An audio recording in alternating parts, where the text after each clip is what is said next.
Meron na naman akong nagawang matipid na panghimagas. Masarap, mabilis, at pag ito ang inegosyo mo sa taong 2024, siguradong mapabilis nakikita ka ng malaki.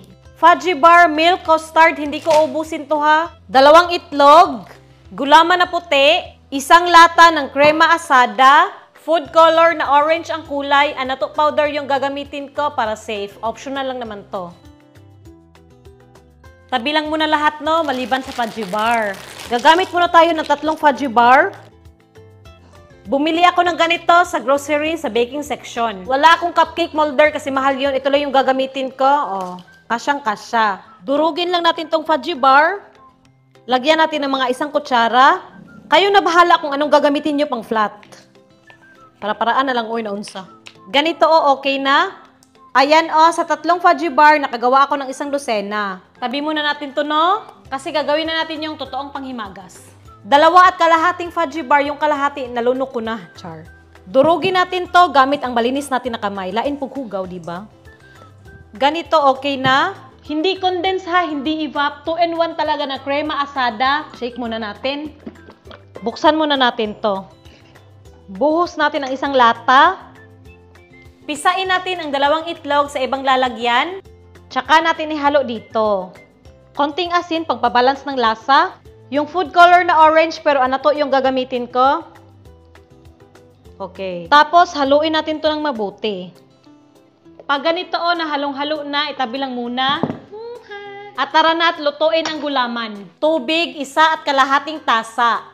Yung unflavored na puting gulaman, kalahati lang yung gagamitin natin. Haluin natin to ng mabuti hanggang matunaw. Ayan, pag halong-halo na, i-on na natin ang apoy sa sobrang hina lang. Tapos haluin natin to hanggang uminit lang yung tubig at umusok. Pag ganyan na mainit na, patayin na yung apoy. Make sure na nakapatay yung apoy bago ibuhos yung mixture ha, para hindi magbuo-buo. Pag ganito na halong-halo na, i-on natin ang apoy sa mahina lang. Ukay lang ng ukay hanggang mag-simmer. Pag ganyan lang na nag-start ng kumulo, patayin na agad yung apoy. Ilipat natin sa kahit anong pitsil para mas madaling isalin sa cups.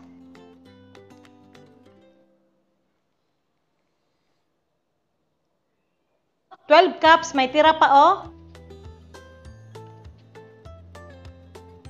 Ayan 14 cups lahat, palamigin lang muna natin.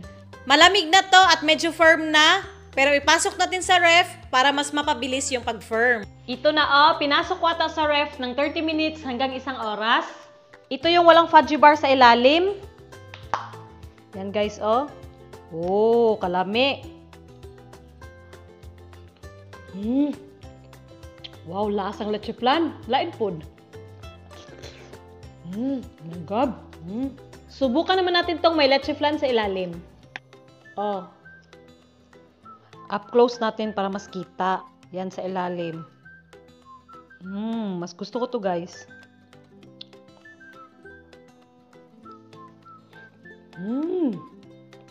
Must try guys. Sobrang dali. Makakatipid ka sa panghimagas. Sarap.